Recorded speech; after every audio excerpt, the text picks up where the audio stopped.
Hello everyone, welcome to well academy. तो दोस्तों, आज हम देखने वाले हैं स्ट्रक्चरल एनालिसिस के बारे में। Structural analysis, strength of material and engineering mechanics, ये मैं हमेशा से बोलता हूं कि इन तीनों का कॉम्बिनेशन है structural analysis, strength of material and engineering mechanics. इनका ऑर्डर कौन सा है? इनका ऑर्डर कौन सा है? अब तो आपको याद रह गया होगा। इंजीनियरिंग मैकेनिक्स के बाद स्ट्रेंथ ऑफ मटेरियल के बाद स्ट्रक्चरल एनालिसिस। तो अब तो याद रह गया होगा, ये ऑर्डर में आपको प्रोसीड करना है। नाउ मैं ऐसा अज्यूम करता हूं कि आपने इंजीनियरिंग मैकेनिक्स खत्म कर लिया है, बेसिक फिजिक्स आपका अच्छा है, बेसिक मैकेनिक्स आपका अच्छा है, स्ट्रेंथ ऑफ मटेरियल आपने कंप्लीट कर लिया, प्रॉपर्टीज भी आपको पता है, उसके कुछ एप्लीकेशंस भी पता है, खास करके स्ट्रेस स्ट्रेन, ये सारी चीजें अब एकदम क्लियर है। नाउ अब आएंगे हम स्ट्रक्चरल एनालिसिस के अंदर। स्ट्रक्चरल एनालिसिस का अगर वेटेज की बात करूं तो टू बी वेरी ऑनेस्ट, या तो 2 मार्क्स के अंदर एक क्वेश्चन दिखेगा, ठीक है, या तो 2 मार्क्स के अंदर 2 क्वेश्चन भी दिख सकते हैं। ऑन एन एवरेज में इसका वेटेज जो है वो 4 मार्क्स रखूंगा, 4 मार्क्स के आसपास ऑन एन एवरेज, ठीक है, ऑन एन। ये इससे कम भी हो सकता है, जैसे कि आप टोटल देखोगे 8, 6, 11, 10 डिवाइड बाई 2 कर दोगे, ये तो दोनों सेशन का मिला के ऑब्वियस बात है। हमारा सिविल जो है वो फोरनून एंड आफ्टरनून सेशन दोनों के अंदर पूछा जाता है, तो डिवाइड बाई 2 करके ऑन एन एवरेज 4 मार्क्स के आसपास। और भी एक बात मैं बोला था, अगर आपको याद हो, कि क्यू के टॉपिक्स आर इंटरडिपेंडेंट।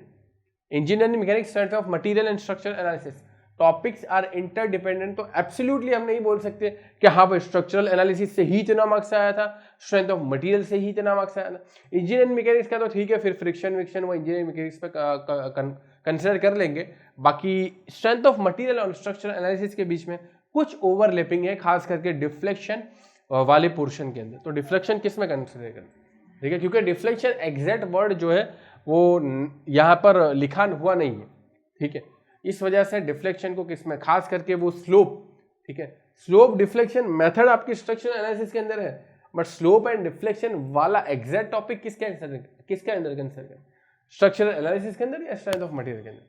तो इस वजह से हमें क्लियरिटी नहीं पता चलता कि स्ट्रेंथ ऑफ मटेरियल का कितना पोर्शन है स्ट्रक्चरल एनालिसिस का। लेकिन अगर हम मेथड्स की बात करें, खास करके एनर्जी मेथड से, कास्टिंग लिनोज मेथड है, आपका मोमेंट एरिया मेथड्स है, वो सारी की सारी ऑब्वियस बात है कि स्ट्रक्चरल एनालिसिस का पोर्शन ही माना जाएगा। मैट्रिक्स मेथड है, खास करके मैट्रिक्स मेथड है, स्लोप डिफ्लेक्शन मेथड है, इन्फ्लुएंस लाइन डायग्राम है, ट्रस एनालिसिस है, वो सब कुछ स्ट्रक्चरल एनालिसिस का पोर्शन है। तो structural analysis on an average 4 marks हमने दिया है स्ट्रक्चरल एनालिसिस को। और आपको ध्यान रखना है कि जब भी यहां से कोई क्वेश्चन आएगा, मैं पहले भी बोल चुका हूं, जब भी स्ट्रक्चरल एनालिसिस से कोई क्वेश्चन आएगा तो वो वेरी वेल फ्रेम्ड होगा, मतलब डीप अंडरस्टैंडिंग रिक्वायर्ड होगी। क्यों डीप अंडरस्टैंडिंग रिक्वायर्ड होगी?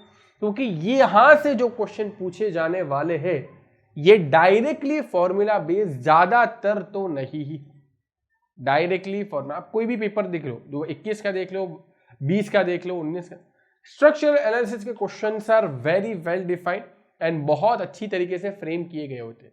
क्योंकि मैं पहले भी बोल चुका हूं कि यहां से उनको क्या करना है, बाइफरगेट करना है टॉपर्स को, एवरेज स्टूडेंट्स को। एवरेज स्टूडेंट्स जियो टेक्निकल का फॉर्मूला बेस्ड क्वेश्चन है, फटाफट कर दिया, ट्रांसपोर्टेशन का फॉर्मूला बेस्ड क्वेश्चन फटाफट से कर दिया, फ्लूइड मैकेनिक्स का फटाफट से।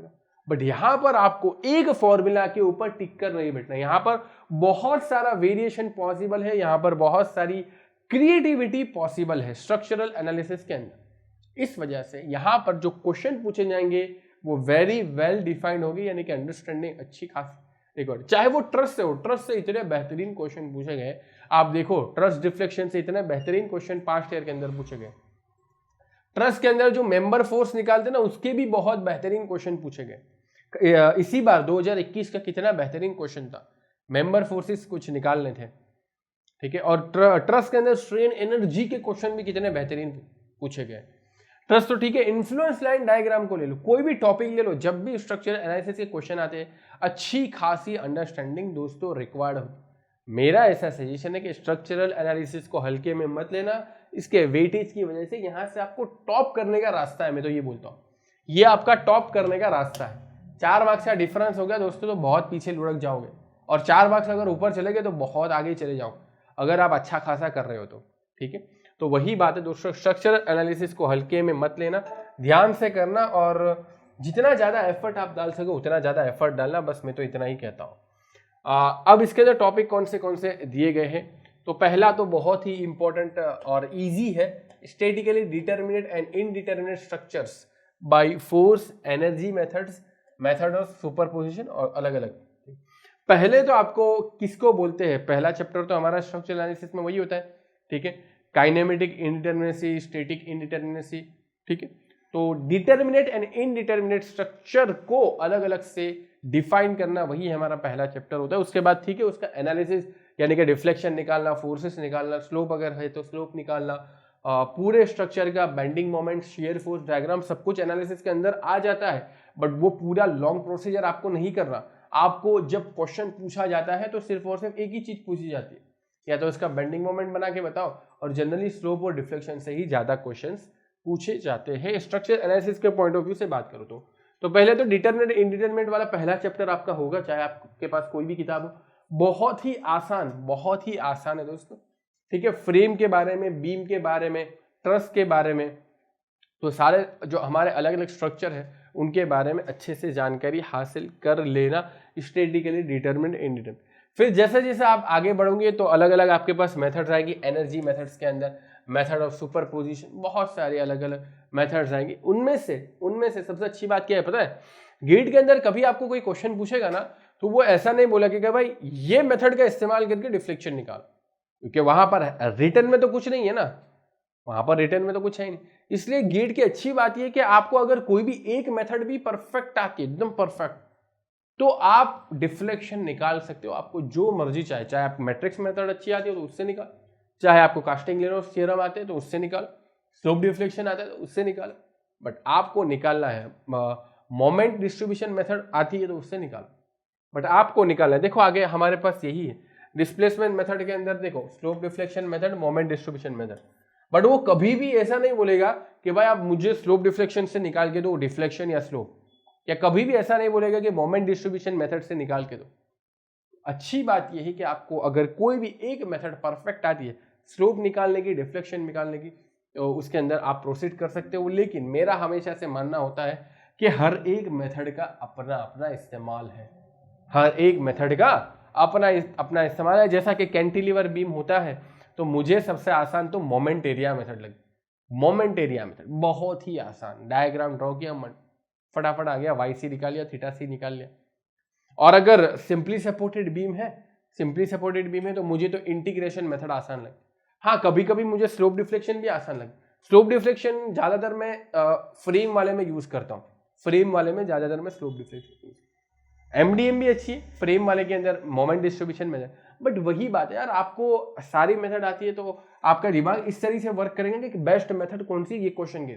लेकिन अगर आपको सारी मेथड नहीं करनी तो आप एक मेथड इतनी जबरदस्त कर लो कि सारे एग्जाम्पल्स उस मेथड से हो गया, ठीक है। और गेट के अंदर कभी ऐसा नहीं बोलेगा कि आप इस मेथड से करो, इस मेथड से करो, इस मेथड से करो, आपके ऊपर छोड़ दे कि भाई हमको डिफ्लेक्शन निकालना, आप कैसे भी निकाल के दो, सही होगा तो मार्क्स देंगे, नहीं होगा तो नहीं देंगे। फिर analysis of trust, trust analysis is very important topic. Trust analysis बहुत ही ज्यादा इंपॉर्टेंट। आर्चिस एंड केबल्स इतने ज्यादा नहीं पूछे जाते, हाउएवर 1 मार्क्स के क्वेश्चन यहां से दोनों जगह से पॉसिबल है, आर्चिस एंड केबल से 1 मार्क्स के क्वेश्चन। फ्रेम्स का भी अभी थोड़े टाइम में देखे रिसेंटली, खास करके 2019, 20 और 21 के अंदर, तो फ्रेम्स का भी अभी क्या हुआ है, फ्रेम्स का भी अभी क्वेश्चन ज्यादा पूछा, मतलब ट्रेंडिंग टॉपिक है फ्रेम्स के अंदर बहुत ही आसान है। आपके कैंटिलीवर फ्रेम्स ज्यादातर पूछी जाती है, कैंटिलीवर फ्रेम्स। उसके बाद बीम्स के अंदर तो ये कैसे भी देंगे, हाँ, लेकिन मैंने इतना ऑब्जर्व किया है कि ये तो ध्यान रखते हैं कि कोई भी अगर आपको मेथड अप्लाई करनी है तो ज्यादातर डिटरमिनेट मेथड के ऊपर ज्यादा फोकस होता है, यानी डिटरमिनेट स्ट्रक्चर होगा उसके ऊपर ज्यादा फोकस।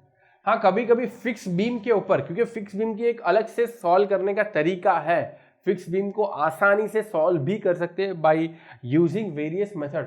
तो फिक्स बीम वाले भी क्वेश्चंस बहुत ही ज्यादा ट्रेंडिंग में है और बहुत सारे प्रीवियस ईयर क्वेश्चंस भी फिक्स बीम के रिलेटेड पूछे गए, ठीक है। तो आपको फिक्स बीम के ऊपर अलग से फोकस करना है। फिर displacement method, slope deflection method, moment distribution methods, ये सारी मेथड्स तो करनी ही। Influence line diagram, influence line diagram ILD।